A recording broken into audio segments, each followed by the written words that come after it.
This week in the Digital Marketing Scoop is the second part of our chat with Shane McCarthy. This actually took place after we finished the original podcast.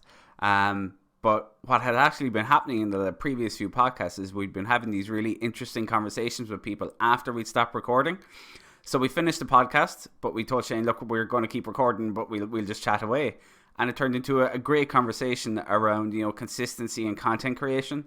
So what you're about to hear is the podcast after the podcast. Hope you enjoy it.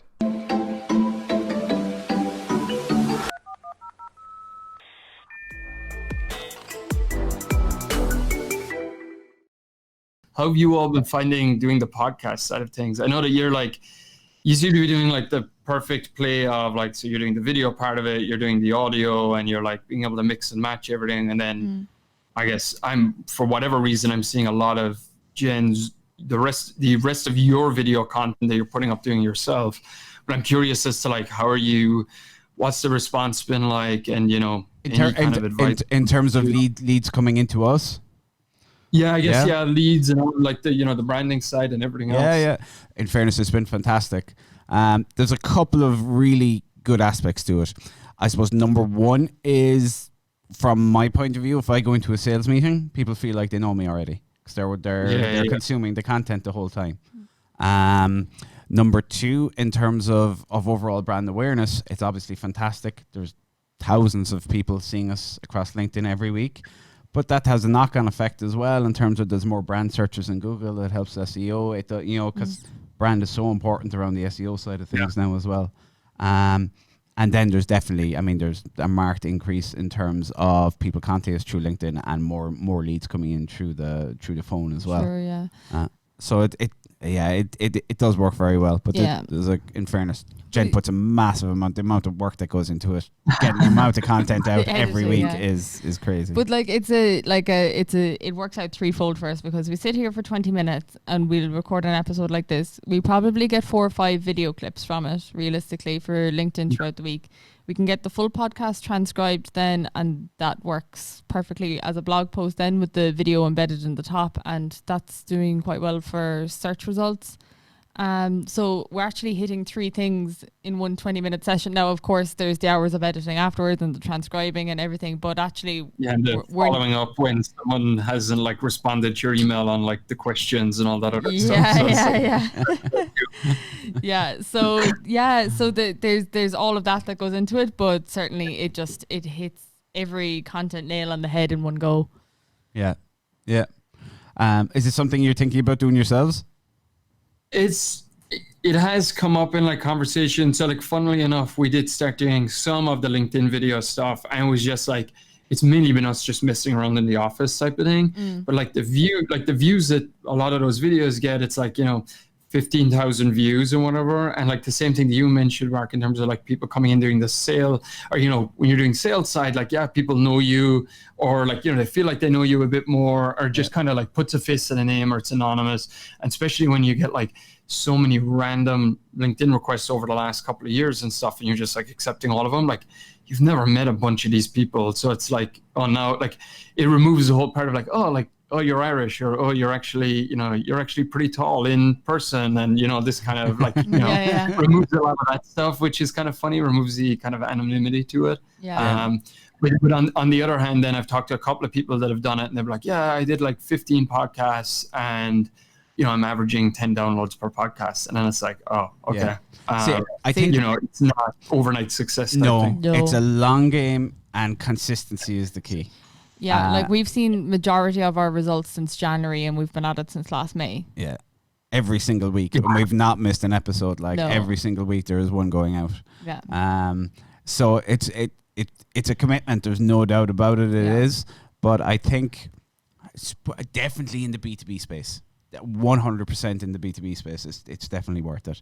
On the consumer side, it's something we're actually looking at doing for clients now as well, because I don't know about in terms of direct sales, but in terms of building brand, I think it's massive. I mean they're listed in Yeah. Google searches. I mean there's so many different aspects. It's going to help to it SEO. now. Yeah, SEO, it's going to help everything, your rankings, definitely. Yeah. And what we found as well is that because we've embedded the player on the website, the amount of time people are spending on the website has gone way up, and that kind of is a big indicator to Google as well that the website is of value. So our rankings are. And then of course, if you want, you can then retarget then based off that as well. So it's and one thing we always find is people they don't have content. I mean, if you create a podcast, you literally have video content, audio content, written content, your social media content. You can create all your content around one piece of content, basically. Yeah. So it's a great platform to be able to do it. I know there are people out there as well that will say they're not filming it as well, and they still use it. But I think you're missing a big trick if you're not filming your podcast, because there's just so much that can be got from it. Well, because that's the interesting part with your with both of your LinkedIn's, where it's like when you see because I'll listen to the podcast, but I probably end up missing every third or fourth podcast. It's just whatever's there in the morning with whatever's at the top of the feed, depending on what time you push it out. But on LinkedIn, you'll always see the snippets. Yeah. And it's, so it's interesting from that point of view. And probably then when you're dealing with clients and stuff and, talking to them about doing podcasts potentially, it's probably easier for them to do it than them you saying, okay, you need to sit down in front of the camera and record this stuff, because it comes across as more natural. People are less self-confident or less, they're less freaking out about it when they're, sitting in front of the camera too, when there's other people there with them. Exactly. When it's a chat, basically, we may actually get a second podcast out of this chat after the podcast. It's really interesting because it's one of these things that keeps coming up. And I know, the guys like Gary Fox in Dublin that has been talking about some of where he's been posting some of the stats and results and stuff too, which has been interesting to watch because a lot of people, you hear a lot of the successful podcast stuff, but when I've been talking to some friends that have been doing it and, other marketers, and they're it's kind of abysmal, but I guess some of that too is the whole build it and they will come model, which doesn't work anywhere in marketing. You have to put the time in, all those points that you had mentioned. Yeah. So it's pretty, I think that's why it's interesting. That's why I just thought I'd ask the question has, people that have been getting the word out about it and seem to be running a pretty successful one. And just out of query, the ones will say who they didn't have success. Did they stop? Are we on about 4 or 5 episodes in, or these people who kept consistent 20 weeks, 30 weeks? I think probably stopped after 10 episodes, 10, 12 episodes, maybe a couple of months in. And then I guess you've different strategies too on the people that will because I think, Jen, you commented on some piece on LinkedIn yesterday on podcasting. I was just reading through some of the notes or some of the other comments from people's advice. And they were oh, I filmed 10 episodes, 12 episodes. I'm going to wait now and I'm going to drop them. And I'm oh my God, if you're after doing 12 episodes, you've probably been doing this for 3 months and you're saving this big backlog, which I can see people want to keep it consistent, but that's a lot of time to put in. Just start pushing it out at some stage. At some stage, you're going to have to, share it with the world. You just need to bite the bullet. Yeah, I was saying if you're trying to pursue perfection, nothing will ever get done or get out at the end of the day. Yeah, and that's a funny thing too.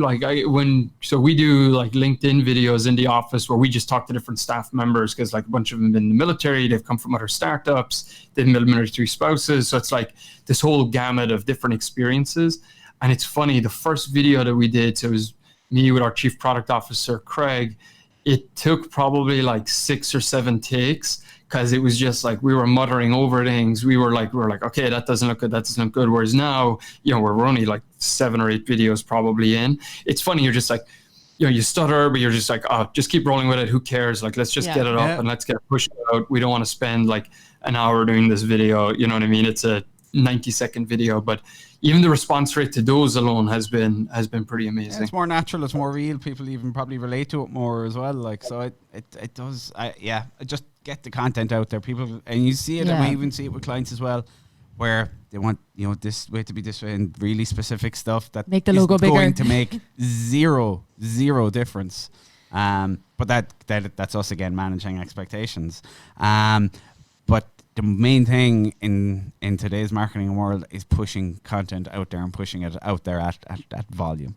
Yeah, I mean, like if you look at our, say, I think the first 5 episodes we didn't video record, and then from there we started videoing them. But like I'd forgotten that actually. Episode, that we didn't record the first yeah, year. we didn't know. And then episode like 5, 6, 7, 8, 9, 10, like those videos aren't great. but actually at the time we were like, these are great. But like it's a learning process too. Like looking back, it's exactly. different. Yeah, and that's why if you look at any kind of long-term podcast like that, you know, go back to the first few of them. You know, it's going to be rough. And you probably get used to like the sound quality and all that stuff too, because that's why I have like this big like stupid microphone here, but it makes a big difference. Like if I was doing this with AirPods, like, you know, you would be able to, you know, it would make a big difference. You'd hear like, you know, the ticking or whatever else. Yeah. I'm still conscious that the air conditioning's after coming on in the building now, so yeah, there may be a slight hum off the air conditioning, but hopefully the microphone will block it out. Not picking it up here anyway. Yeah, we're hearing crystal clear anyway. But it and a lot of people think there's kind of a barrier of entry to it as well. And kind of like literally just open up the Anchor app on your phone, download Anchor, get yourself even AirPods just to kick off if it's just yourself, or a mic off Amazon, plug into the Lightning port or USB-C or whatever, and off you go. Just get a microphone of some sort. And that's all you need. And I guess you're taking the 2 biggest trends at the moment, which is, you know, like audio and then the LinkedIn side. And so you're kind of laughing. You know, I know that people have been doing more and more. I don't know, do you guys push any of your content into like TikTok and stuff? Instagram. I know like on the B2B side people have, but Instagram, yes. TikTok, no, not really. We have a profile, and I haven't done much with it. There's one hilarious video of Mark's dog. Yeah. There's one. We have one good video up there. For I could see for our clients where it'll work very well. For us, like at the end of the day, if you have the ability, be everywhere. At the end, I mean, it's more eyes on your brand. It's more visibility. You're spending the time to produce the content as it is. You've done the hard part now to edit it a bit more. Yeah, that's something I should have mentioned actually in terms of like I was going to bring up in terms of TikTok too. Was the U.S. military has actually banned most people from using it. Yeah. You know, with all I guess the tracking and the different parts. So yeah, it's you know, it's come up in front of Congress a couple of times. You know, it's interesting. I think there's a lot of people still using it, but just more as a point of principle, we haven't done any marketing and, you know, paid ads or whatever on it. Yeah. And I think, you know, the paid side is relatively new, still but we haven't been on it. Yeah. So yeah, we'll play it by ear with that as well. Yeah. It'll be an interesting platform to see what way, even if we sat down for this conversation again this point next year, it'd be interesting to see like we're fools not to jump on TikTok. Well, the algorithm is insane. How quickly it gets to know you. As you've zero profile, you've nothing registered with them. It's purely basing everything off how long you're watching content.